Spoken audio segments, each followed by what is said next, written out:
Now Miriam and Aaron began to speak against Moses on account of the Cushite wife whom he had taken, because it was a Cushite wife he had taken. And they kept saying, "Is it just by Moses alone that Jehovah has spoken? Is it not by us also that he has spoken?" And Jehovah was listening.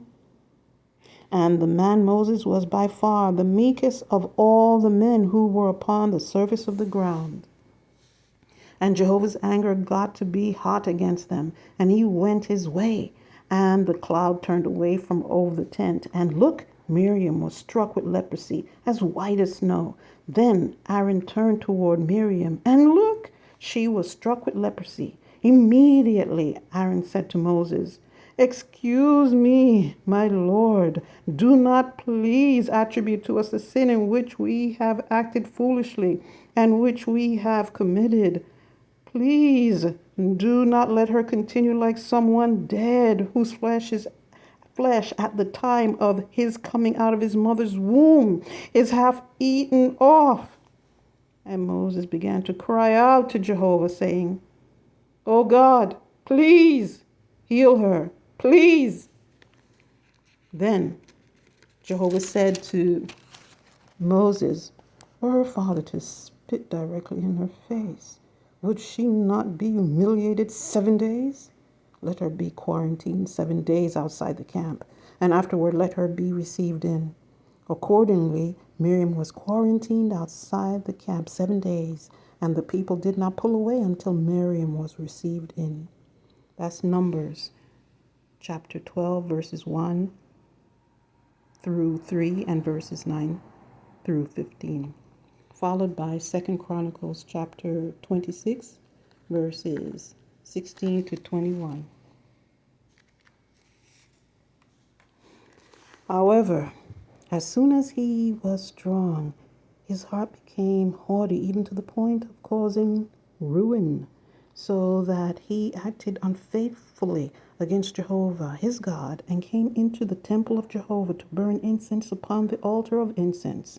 Immediately Azariah the priest, and with him priests of Jehovah, 80 valiant men, came in after him.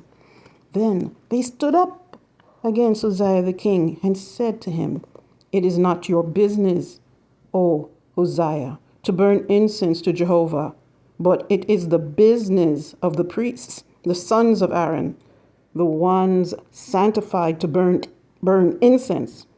Go out from the sanctuary, for you have acted unfaithfully, and it is not for glory, any glory to you on the part of Jehovah."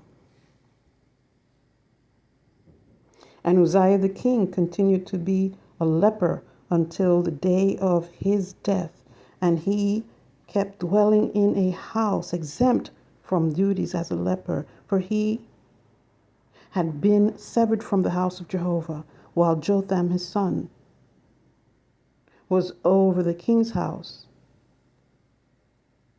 judging the people of the land.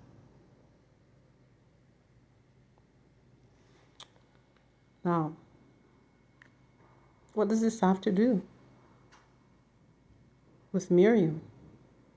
Well, sometimes the dot connection is better than the statement. Why was Uzziah thrown out of the tabernacle, out of the sanctuary, out of the house of Jehovah?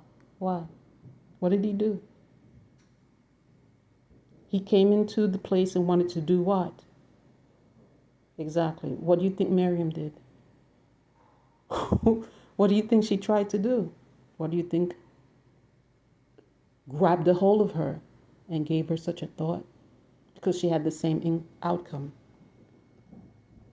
Her brother Moses prayed on behalf of her. Aaron was just as guilty because he was incited by Miriam to go run a protest. But the curse came on Miriam, probably the ringleader.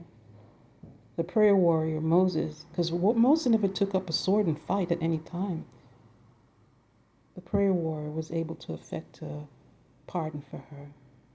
Adam could have done that for Eve as well. Think about it.